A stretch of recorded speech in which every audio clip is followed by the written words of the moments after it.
तो बाबा कहते हैं कि उन पर प्यार जाएगा जो प्रैक्टिकल में याद करते हैं। प्रैक्टिकल बोला है बाबा ने। 2 घंटे 1 घंटे अमृत वेला बैठ गए, सुबह नुमा शाम बैठ गए, बाबा को ऐसे बच्चे प्यार करने वाले नहीं लगते। जो भूले ही ना बाबा को, सुबह शाम रात दिन, भले ही आप सुबह लेट उठ रहे हो, आप शाम को नुमा शाम नहीं बैठ रहे हो, लेकिन जितनी देर होश में रहते हो या जितने दिन सो भी रहे, जितनी देर सो भी रहे हो, तो सोते समय भी अटेंशन है। सोते समय अटेंशन, खाते समय अटेंशन, चलते फिरते बात करते मिलते, किसी से कुछ भी करते, अकेले में बैठे ग्रुप में हो, हर जगह ये अटेंशन है कि मैं अपने निराकार स्वरूप में रहूं। मैं अपने आप को साक्षी, रोल को साक्षी होकर देखूं। मैं सबके पीछे के सत्य को देखूं। जो इस तरह से प्रैक्टिकली ज्ञान को याद करते हैं वो ही बाबा को याद करते हैं। तो अच्छे अच्छे महारथियों को भी माया हब कर लेती है। तो महारथियों का मतलब है, 2 तरह के महारथी होते हैं। एक महारथी है जो रोल में देखने में आते हैं महारथी।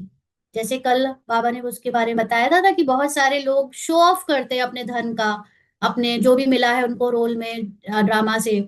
और बहुत सारे ऐसे लोग भी जिनके पास सच में बहुत है, बहुत कुछ है, लेकिन वो आपको कभी ना सोशल मीडिया में दिखेंगे, ना वो आपको कभी कहीं भी किसी के सामने नाम लेते हुए दिखेंगे। वो बहुत गुप्त रूप से अपने लिए जो है तो है, किसी को दिखाने के लिए नहीं है। ऐसे ही बहुत सारे ऐसे महारथी हैं जो दिखाने के लिए लोगों के सामने फेमस है, नाम है, अपना सम्मान कराते हैं, अपने बारे में अच्छा बुलवाते हैं, और बहुत खुश होते हैं कि हमको इतने सारे लोग जानते हैं, हमारे लिए इतने सारे लोग अवेलेबल हैं। तो वो अपने आप को महारथी समझने लगते हैं। और ऐसे लोग महारथी अक्सर गिर जाते हैं, क्योंकि वो अपने रोल की ही अच्छाई को देखकर या उसमें जो मिली पहचाने हैं उसको लेकर उसमें डूबने लगते हैं, बाबा को भूलने लगते हैं। तो उनको माया हब कर लेती है।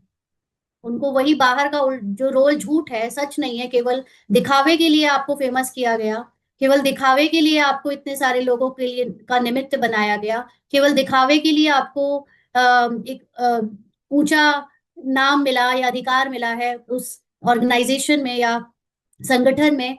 लेकिन आप पहचान ही नहीं पाए कि आपको अंदर से तो हर समय निराकार में रहना था। आपको अपने अंदर निरहंकारी निर्विकारी स्थिति में रखना था। ऊपर के रोल से नहीं पहचान बनानी थी। उनको अक्सर माया हब कर लेती है। बाबा भी समझाते हैं, अभी कर्मातीत अवस्था नहीं हुई है। कर्मातीत का मतलब जो रोल से कर्म कराए जा रहे हैं उससे मैंपन हट जाना।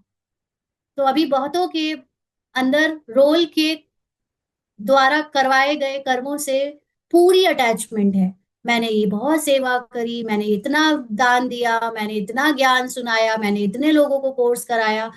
आप ही भरे पड़े हैं बाबा के घर में ऐसे बच्चे जो अपने बारे में, अब जो रोल ने कर्म किया उसकी बढ़ा बढ़ा कर उसकी वो बताते रहते हैं कि हमने तो बहुत किया है, बहुत अच्छा पुरुषार्थ किया, हम तो बहुत बाबा के योगी बच्चे हैं, ऐसा वैसा। अब कुछ कुछ लोग काउंसलिंग के लिए जब आते हैं तो वो अपने बारे में बताना शुरू करते हैं, तो फिर वो यही यही बताते रहते हैं, हमने ये किया, हमने वो किया, वो किया, वो किया। मतलब जब ये सब किया तो कैसे आपको आत्मा का साक्षात्कार हो? याद ही नहीं रहना चाहिए क्या किया। क्योंकि जो किया, अगर आपको वो मैं लगता था कि मैंने किया, तो फिर आप तो अभी बहुत माया में डूबे पड़े हो। अभी तो आत्मा का बोध आपसे बहुत बहुत, और फिर हमको चाहिए कि हमको आत्मा का बोध हो जाए। कैसे हो जाए? तुमने जो कर्तापन का बोध है उतना ज्यादा है। तो आत्मा का बोध तो कर्तापन के बोध खत्म होने के बाद, नथिंग होने के बाद, रोल के मर जाने के बाद मिलता है। और वो ही पकड़ के बैठे हैं, तो वो वाला बोध कैसे हो जाए जो सब कुछ छोड़ने के बाद होता है? तो एक तरफ लड़ाई होगी, दूसरी तरफ कर्मातीत अवस्था होगी। तो एक तरफ जो रोल की संकल्पों में, जो भी संस्कारों में और ज्ञान में आपस में मुठभेड़ चल रही होगी, अंदर ही अंदर जो रोल की परिस्थितियों में सब कुछ उथल पुथल हो रहा होगा। जितना ज्यादा होगा उतना ही रोल से वैराग आएगा, तो तभी कर्मातीत अवस्था होगी।